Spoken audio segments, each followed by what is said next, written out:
Hi, today there will be a story, quite tough, but there will be no spoilers. Enjoy watching. Wife used my secrets and passed against me. I feel broken. I do not even know how to write this because my head feels like it is splitting in two. I keep hearing the words again and again, and I cannot believe they came out of her mouth. Reposting because there were some grammatical mistakes. We have been married 14 years. We built what I thought was a stable life together. 2 kids, our son who is 12, and our daughter who just turned 11. They are my entire world. When I look at them, I feel the kind of love I never knew existed. Because the truth is, I never experienced that kind of love as a child myself. That is something my wife has always known about me, though it took years before I could say it out loud. When we first got married, she noticed how I never talked about my parents. She noticed I avoided talking about childhood.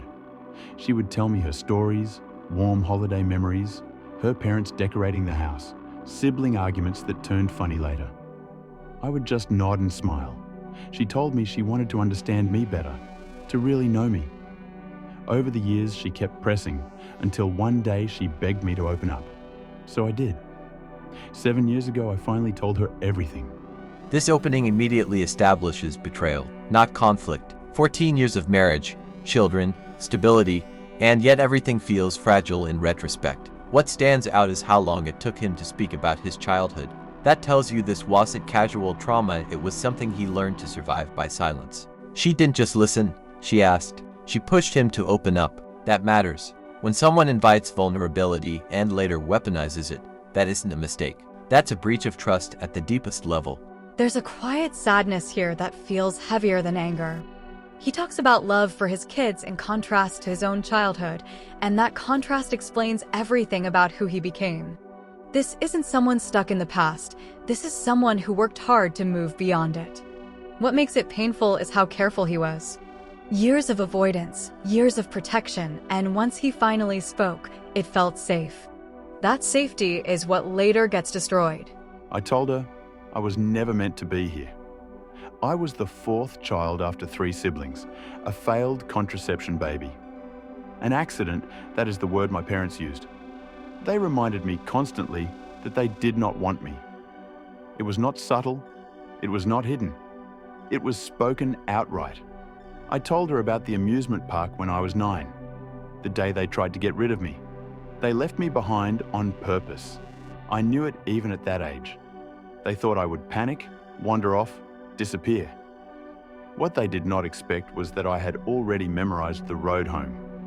Hours later, they acted like it had been a mistake, like they lost me in the crowd, but I knew what it was. I knew what they had intended. Being called an accident repeatedly isn't just hurtful, it shapes identity. A child doesn't hear "we didn't plan you," they hear "you shouldn't exist."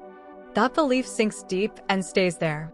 The amusement park story is especially disturbing because it shows intent. This wasn't neglect. This was an attempt to erase a child and then pretend it was a mistake. Knowing that at 9 years old changes how you see the world forever. What's terrifying, no drama, no exaggeration. That usually means it's been replayed so many times it became normalized. Memorizing the way home, that age isn't bravery, it's survival training. That kind of experience plants a seed that says, if I disappear, no one will come looking. That belief doesn't fade with time. It just gets quieter. I told her about the night my father wrapped his hands around my throat and squeezed until the world went dark at the edges. I could not breathe. My head felt like it would explode. To this day, I do not know why he let go. Maybe my mother walked in. Maybe something inside him pulled back at the last second. Whatever it was, I lived. Barely, but I lived. This moment shifts everything. Emotional abuse becomes physical, and the stakes become life and death. The detail about the world going dark isn't literary, it's physiological memory. What stays with me is that he doesn't know why it stopped. No explanation, no reason. That leaves a person permanently suspended between survival and loss, never knowing how close they came to not existing. This is the kind of trauma that doesn't sit in the past, it lives in the body. Being nearly killed by a parent destroys the concept of safety itself. You don't just recover from that. Later words like he should have finished it don't just hurt emotionally. They reactivate a moment where death was real and close. I told her about the food, how some nights everyone else ate, and I sat there watching. Not because we were poor, we had enough, but because I was excluded. If they bought something good, they shared it among themselves, never with me. I remember sitting at that table as a child, stomach empty, watching them laugh while I pretended not to exist. I told her how they never missed a chance to remind me I was an accident. My parents said it, my siblings picked it up. It became the running joke that I should not exist, that I was the mistake they could not erase. I told her how once they admitted they had planned to abort me but never went through with it. They said it with no hesitation, as if it were a casual piece of trivia, not a dagger to my chest. And I told her about the winter night when my father locked me outside as punishment for something I did not even do. I was maybe 10. It was freezing. I stood out there shivering, crying, my teeth rattling. I honestly thought I would not make it through the night. A neighbor eventually saw me and banged on the door until my mother opened it. That neighbor probably saved me. This section is relentless because it shows consistency. This wasn't one bad event, it was a system. Hunger, humiliation, repetition. Being told you shouldn't exist becomes a family culture. The winter night is especially haunting. Being locked outside as a child isn't punishment, it's abandonment. Survival depended on chance. On a neighbor. That kind of randomness leaves a permanent scar. What gets me is how many times death brushed past him: hunger, violence, exposure, and how normalized it became. When cruelty is routine, you stop expecting help. The neighbor saving him is comforting. It's terrifying. It means if no one had noticed, the story would have ended there. These are the things I poured out to my wife. It was not easy. I remember shaking as I said them. I remember how exposed I felt, like I had ripped open scars I had carefully hidden for years. She hugged me after. She told me she was glad I trusted her. She promised she would never throw those things back at me. Last night, she broke that promise. This is where trust is cemented. He didn't just tell stories, he relived them. Shaking, exposed, vulnerable. And she promised safety. Promises like that become sacred. That's why what happens next isn't a fight. It's desecration. The hug matters. The reassurance matters. That's why betrayal hurts more than silence ever could. Safety was established and then destroyed. We argued. It was stupid. It started with our son's homework. She said I was too soft on him, that I let things slide. I said she was too harsh. It escalated. We were both defensive. One of those arguments where you forget the point and just keep trying to win. And then she said it. She looked straight at me and said, "Maybe my father should have finished what he started that night. I don't even deserve to have a family, let alone children. That maybe it would have been better if I had not survived. That I was never wanted anyway, and I was the one who told her so." I froze. I actually thought for a second that I misheard her, but she said it again, calmly, as if she believed she was simply pointing out a truth. I cannot describe what it did to me. I have had cruel things said to me before in my life. I have been insulted, mocked, belittled. I know how to brush words off, but this was different. This was the one person I let into the deepest part of me. She took my pain and turned it into a weapon. I just stood there in silence. I did not even yell back. I could not. It felt like something shattered inside me. The rest of the night I barely spoke. She acted normal, like nothing had happened. I went to the spare bedroom and stayed there.